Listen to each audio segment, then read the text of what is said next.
What's up, Madridistas, and welcome to the Managing Madrid Podcast. We are recording this right after Real Madrid get embarrassed at home to Getafe. We're going to get into it. I did want to give you guys a glimpse of our podcast schedule before we get started here and jump into tonight's therapy session. Tomorrow, we got a few podcasts coming up. Tomorrow, we have two. Tomorrow, we are bringing on Don Amancio to talk about Fede Valverde. It's a Fede Valverde focused episode. And we also have Madrid mornings for our members. And then on Wednesday, Mehdi Hassan is coming on to talk about the differences between Arbeloa ball and Alonso ball. Are there differences? What are the differences? Are they significant? Are they not? So we're going to have an episode on that. Both of those episodes, Tuesday, Wednesday, back to back, are at 1 p.m. Eastern for free live on YouTube. You can catch us live on the stream. And then on Thursday, it is the world famous Managing Madrid mailbag for our members. If you want access to that and more, go to patreon.com/Managing Madrid. Alternatively, if you're on YouTube, you can simply hit join on the memberships tab of this channel. And let's get into it. A brutal night at the Bernabeu. Not the first this season, really. So we'd like to say we're surprised, but we're not surprised. Let's jump into it. Nice article in the Managing Madrid blog. Wonderful lads that do a great job there, and worth reading about that man there.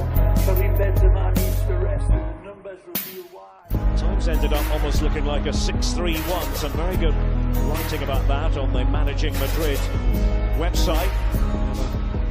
First-rate podcast as well. Of course, Fede Valverde was a huge part of the equation.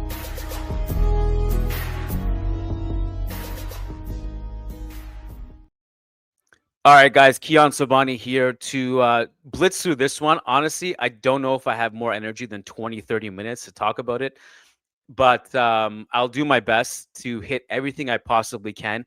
Part of me feels silly to microanalyze little tactical things that I hated or, this went wrong, that went wrong, because it's just more of an extension of everything that's been going wrong this year and even last year.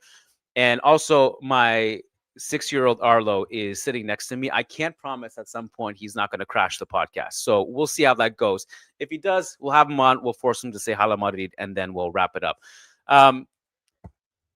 First of all, welcome to the long-suffering Madridistas here. We are on therapy session number 6,000, I would assume. I'm not entirely sure. This was in some way the classic Getafe game, but I want to discuss something and not to oversimplify our problems, because I think if you go through the list, you can nitpick everything from top to bottom, from every player. I'd say, look, the good from this game, there's one. Thiago Pitarch looked really nice under pressure, ball progression, great pressing, great energy, and he's a kid. Zero blame on Thiago Pitarch, obviously, but he is far from the our problems, and I just wanted to get that out of the way. But I like Pitarch. It was great to see him, and good on Arbeloa for trusting him. To simplify our problems, and I know this is kind of maybe a lazy analysis, but it's kind of not, because I'm happy to go through all of our problems. The reality is that this team cannot put the ball in the back of the net as much as it needs to.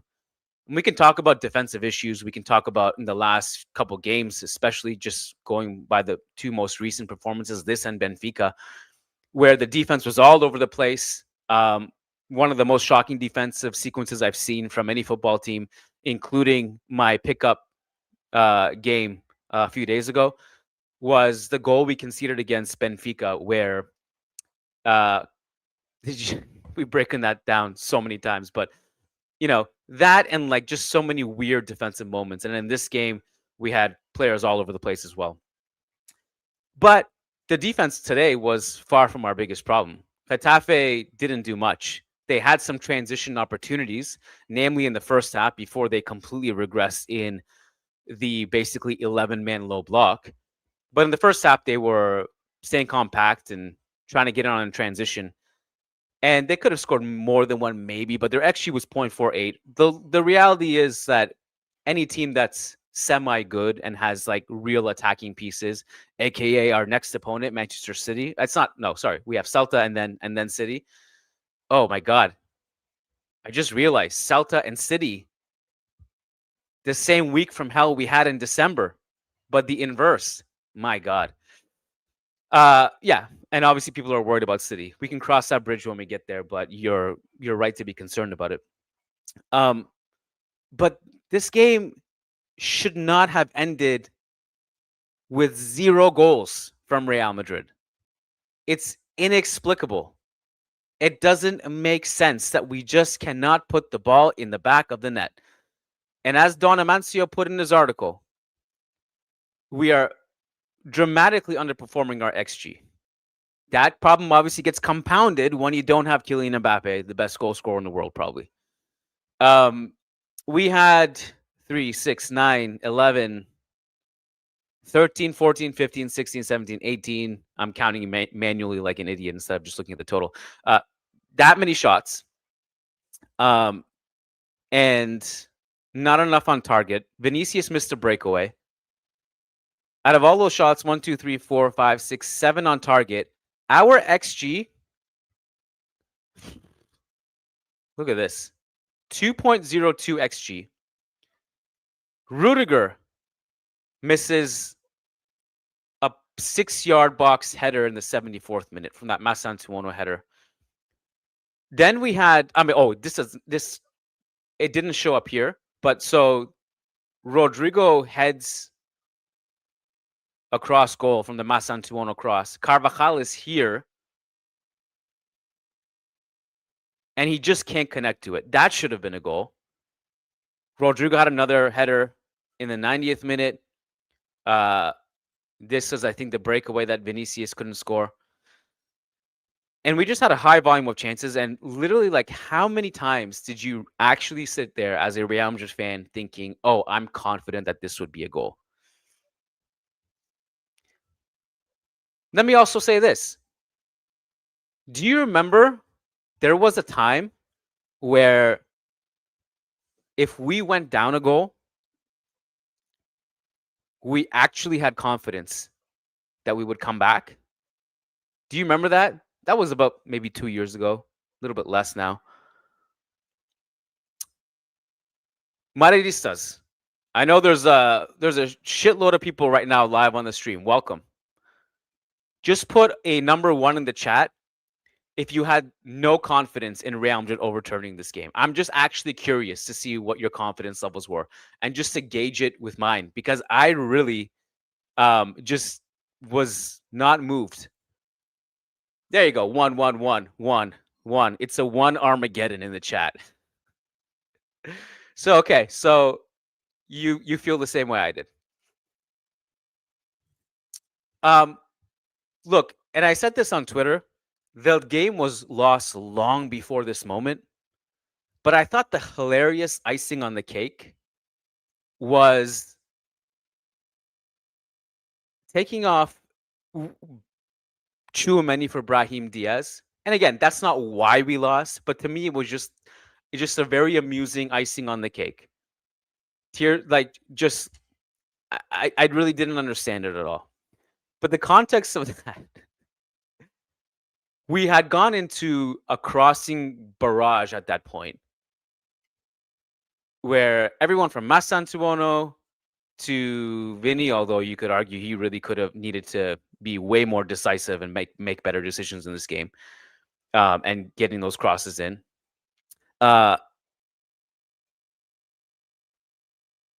Goulet, Trent when he was on the field, and then Carvajal came on. You get my point. We were basically going into crossing mode. And we took out Tchouaméni, who was probably our biggest threat in the box on those headers. On corners, too, because we had a bunch of corners after that sub as well. And it's just like, okay, so we just brought in Brahim for more crosses, and then we took out we still, after all this time, we don't understand profiles. We don't understand how to recognize what's happening within the game. And it's just a mess. So there we are. I really just, again, going into like, I took a shocking amount of notes in this game. I'm happy to share screen my notepad, which is just all over the place.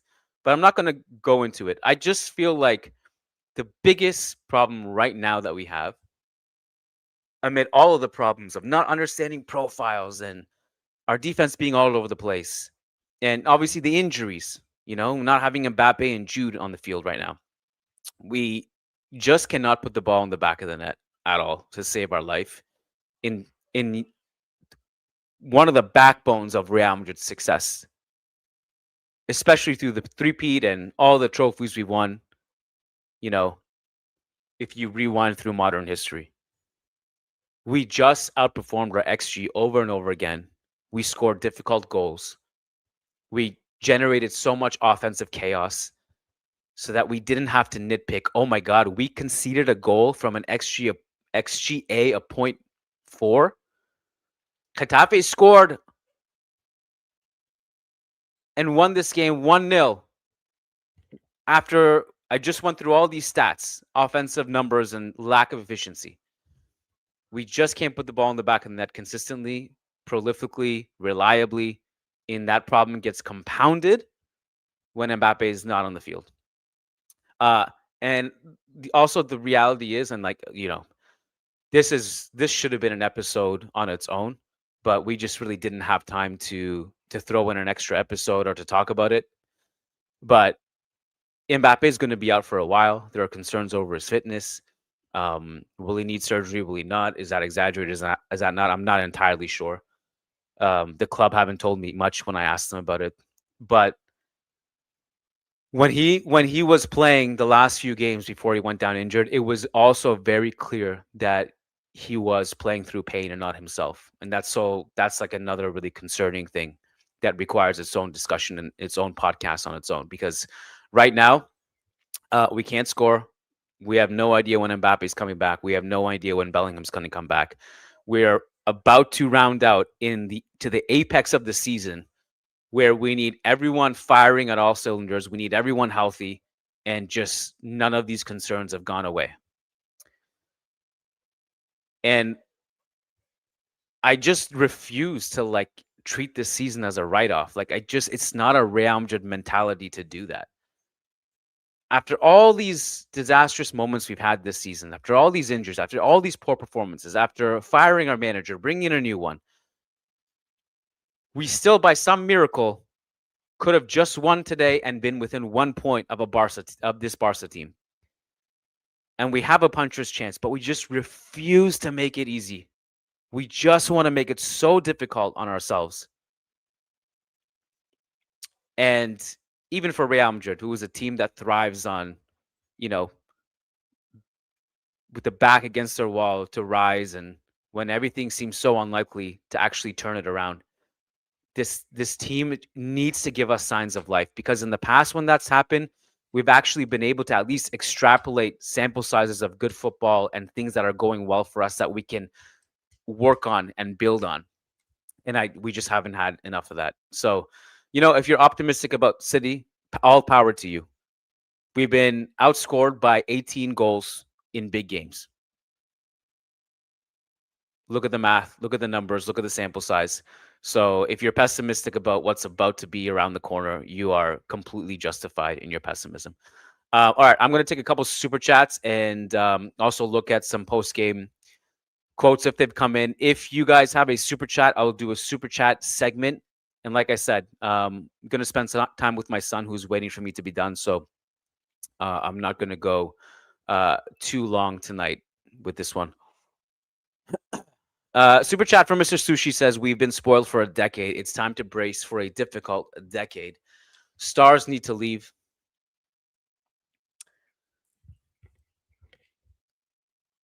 I promise you guys that when the season is over, we're going to do an episode where we're just going to go into squad construction mode, because I firmly believe that, and Mr.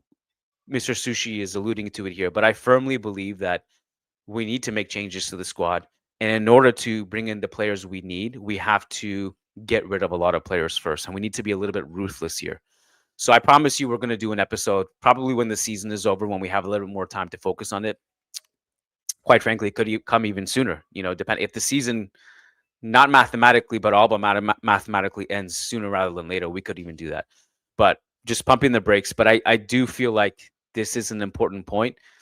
But we do need to make room in the roster. And in order to make room, we have to get rid of some players.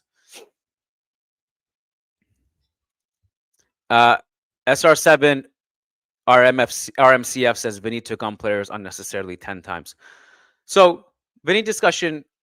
Here's my thoughts on Vinny today. I think under Arbeloa, he's been much better than he was under Xabi Alonso. That's an irrefutable statement. The numbers are there. He has been far more productive in 2026 than the entire Xabi Alonso era. I think you saw some of the perils of when your game plan is to go through him the whole time and not have any other ideas of how to break down this Getafe low block. It's you kind of live and die and you live and die by it. That's basically what happens. If you go through the Vinicius experience in this particular game, I liked his energy from the start. He's immediately going at Iglesias. He is making it a point to go at Getafe. Getafe also, predictably, are sending 3-4 players at him. They're trying to break him in half. They're trying to break his bones. And obviously the referee is not doing much to show cards and to hold them accountable for that. So they're unable to do that and give him hell. So Vinicius's problem tonight was he had no space to work with, and two, he had Getafe players being really physical with him. He had some good line breaking moments early on. He had the breakaway, which he should have done better on. I think he had some good passes. But I think there are times where he just needs to be quicker with his decision making, where there are players waiting for the ball into the box and not getting it. A couple times where like Carreras is wide open and Vinny has 3-4 players around him and he's not passing to him. He does not like making the obvious pass. He likes to constantly play vertical. Obviously doesn't go well all the time. And just I think its decision making needs to improve. With Vinicius, the reality is that with high volume players like him who always want to take players on, you're going to live and die by their games, and you need them to basically be as efficient as hell. And if they're not, and you don't have anything else going for you, it's going to be problematic. And I think one of the things he needs to work on, but we've been saying this for years, is that there are just so many times where he needs to play quicker or make the decision quicker or make a different decision and not take players on relentlessly, because sometimes you take players on once, twice, but it's really hard when you have 3-4 players right there defending you to look up and want to take them on, all of them at the same time, rather than just put a ball in quicker into the box when you have targets who are waiting for you. Because Real Madrid in this game, it's not like they had a shortage of players in the final third. If you look at, especially in the first half, but in the second half, the intensity increased. But it was a very actually fluid offensive game plan without the execution. Trent playing as an inverted right back. You had Fede bombing up down the right, trying to make overloads. You had Pitarch. Every time he released the ball, he would sprint into an attacking position, almost beside Gonzalo Garcia. You had Goulet roaming everywhere. You had Gonzalo dropping deep, but also crashing the box. You had Tchouaméni crashing the box. So you had enough bodies in the final third in the box to play those crosses quicker and create some more chaos. And how many times have we said this?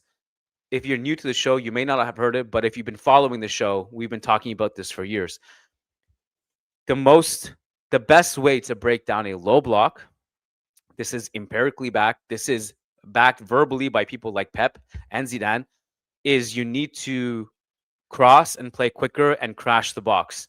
And not that direct action leads to a goal, because one of the most statistically improbable ways to score is crossing and set pieces, but it's the second ball that leads to a goal. It's the chaos. It's the counter-pressing. It's the inability for defensive lines to clear it properly. It's the rebounds.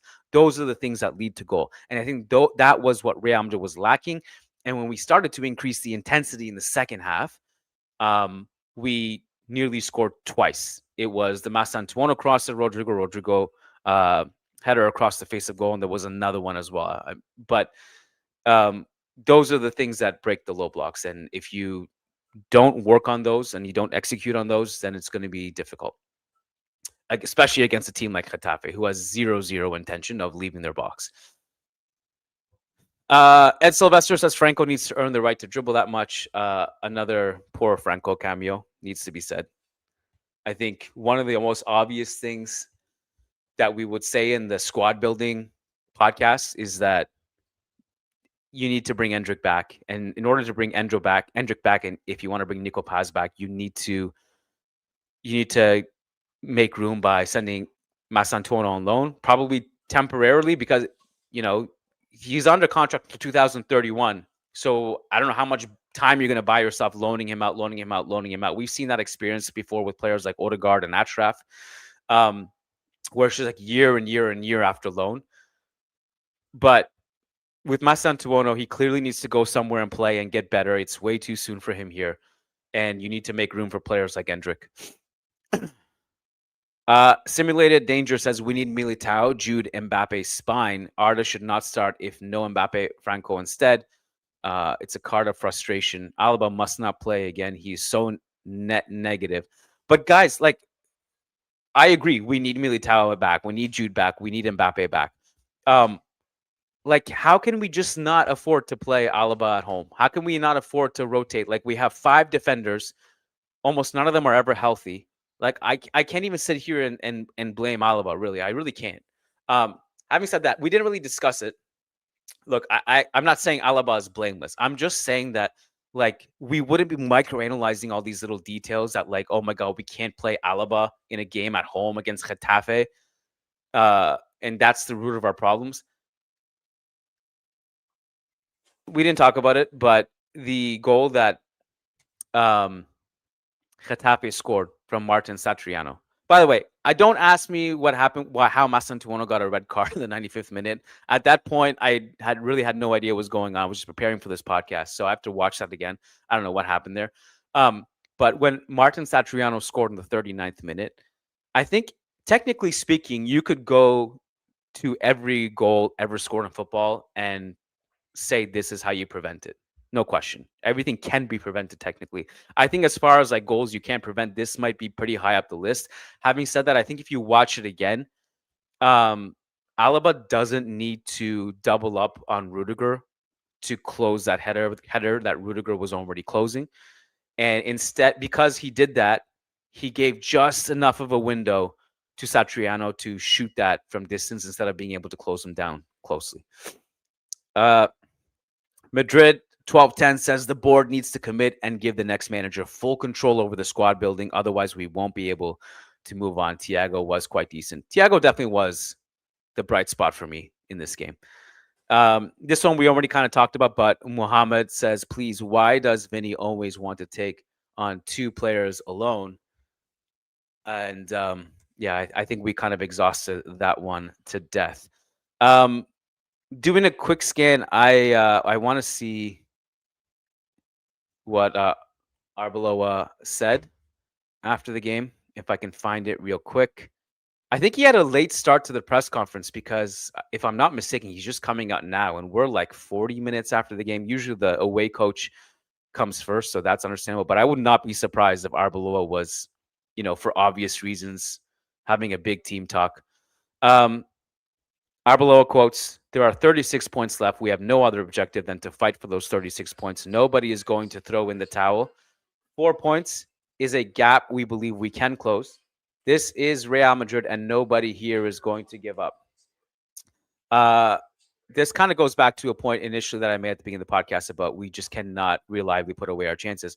I think we had clearer chances than Getafe. We could have done things better, obviously, but we had clearer chances than them. Vinicius' chance in the first half, Antonio's, Rodrigo's. I think we deserved at least a goal. Getafe did a great job. They didn't do anything we didn't know they were going to do. Today, I truly understand the criticism. Having played poorly, worse, or just okay, I think we deserve to score more goals than Getafe. They scored a great goal, and we didn't take advantage of our chances. he's not wrong to point out we should have scored from all the chances we created. The match in Pamplona was different from today's, he says. We should have been more aggressive in the first line of defense, committed more players to the back line, and made more runs off the ball. We always tend to rely on the easy option of Vinicius, but we need to be able to create width on both flanks. We've talked a lot about the difficulty of attacking deep defensive blocks. There were many stoppages, and the referee allowed the game to drag on. No criticism of Getafe, who are doing what they're allowed to do. There's a lot of room for improvement. I'm going to do a quick run through my notes as well, because as you guys know, I'm notorious for missing things in my notes and then just kicking myself after. So I'm going to do a quick scan. And if I have nothing too noteworthy, I might just wrap it up. The subs, worth discussing. Rodrigo Carvajal Hausen come in the 54th minute, for Thiago, Trent, and Alaba. Rodrigo's entrance sends Fede more to the left, where he can combine with Vinicius more. We saw glimpses of it. Carvajal comes in. I think he had a couple really good moments defensively, strong, defending in transition.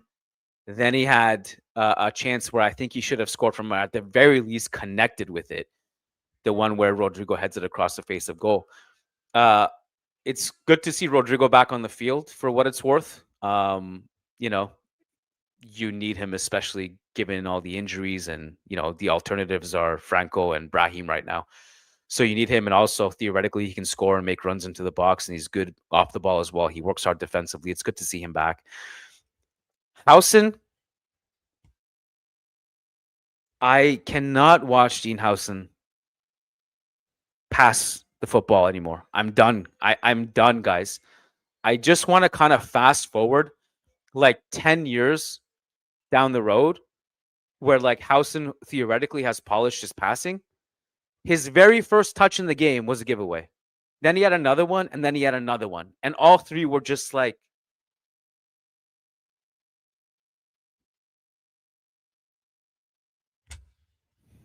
just crazy. It's been so frustrating seeing him in his lackadaisical passing. It's been really frustrating. Massantuono comes in for Goulet. That pushes Rodrigo away from the right. Probably fatigue. Massantuono, we've discussed already. And then, as I already discussed, I think the final nail in the coffin was Brahim in for Tchouameni in the 86th minute, putting in yet another crosser, yet another person to occupy the same zones as Rodrigo and Vinicius and Massantuono, and take out the target, one of the targets who could have helped you attack set pieces and attack crosses. It made no sense. Talked about Vinny. Talked about Pitarch. Great counter pressing, great pressure, very, very composed, and his heart rate was very low under pressure. Good to see. I like Pitarch. Build on that. Excited to see his career progress. Trent, we didn't talk about him. I thought Trent was very poor today. I got to be honest. He had an important clearance off the line in the 11th minute. He had some good moments in our ball progression, playing as an inverted right back. He had poor giveaways 3 times, and we need better from him as well. Gonzalo, strong defending, good pressure, good off-ball movement, some decent link-up play, but he needs to be better. He was swarmed, didn't have much space to work with, but honestly, I just didn't think he was up to par as well. I thought Fede was fine. Maybe one of, I wouldn't say standout because I didn't really have a standout today. But, he had, in the 12th minute, he had that beautiful disguise shot to GG in the box. He drove forward through the lines. Good tracking. Vital tracking, actually, just before halftime on a Getafe transition attack. And I think that's all I really want to share from my notes. Untimely joke, Coke Zero.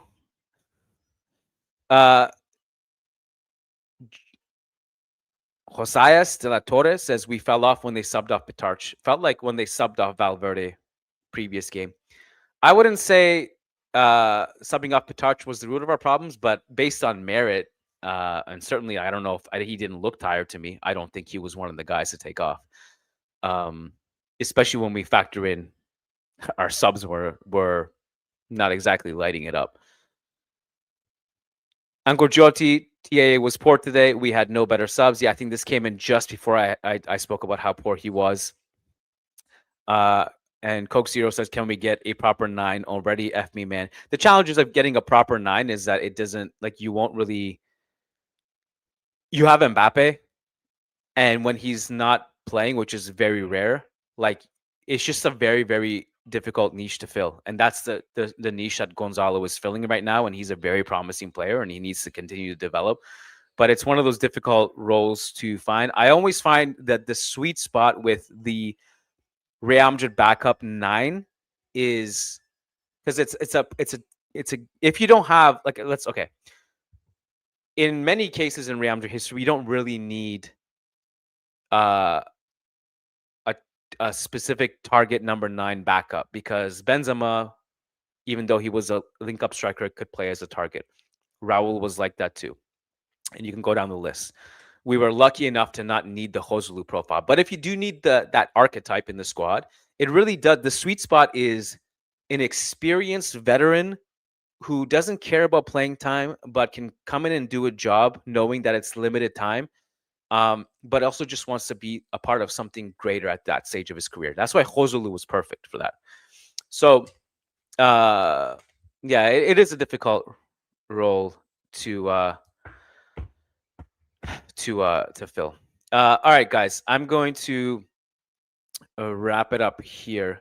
Apologies if I can't really look at the chat too closely. It's popping off, especially after a loss like that. I do appreciate your presence here. I do appreciate all of you guys. There's a lot going on in the world right now. I just hope you guys are safe and you're with your loved ones. And I wish you nothing but the utmost love in these times. Football does come secondary in a lot of ways, but I understand, does not make it easier when your team is horrible. Playing horrible and give you nothing to cheer about. DJ Tracks gives us the reminder to remember to like and subscribe. Yes, please do that ASAP. I'm terrible at reminding you guys. So if you like the channel, if you like the therapy, hit like, hit subscribe. Don Amancio and I will be back tomorrow at 1 p.m. Eastern. That's 7 p.m. CET live on YouTube. We're having a Fede Valverde focused episode, although that was also pre-planned, that topic. So who knows, given what happened tonight, we might reshift our focus and our discussion and our talking points. But join us, please, tomorrow.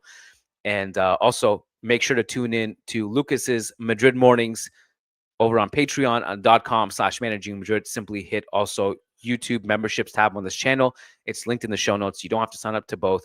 You can be a member anywhere, and you'll get the content. Kiyan Sobhani signing off. Peace out. And as always, Hala Madrid.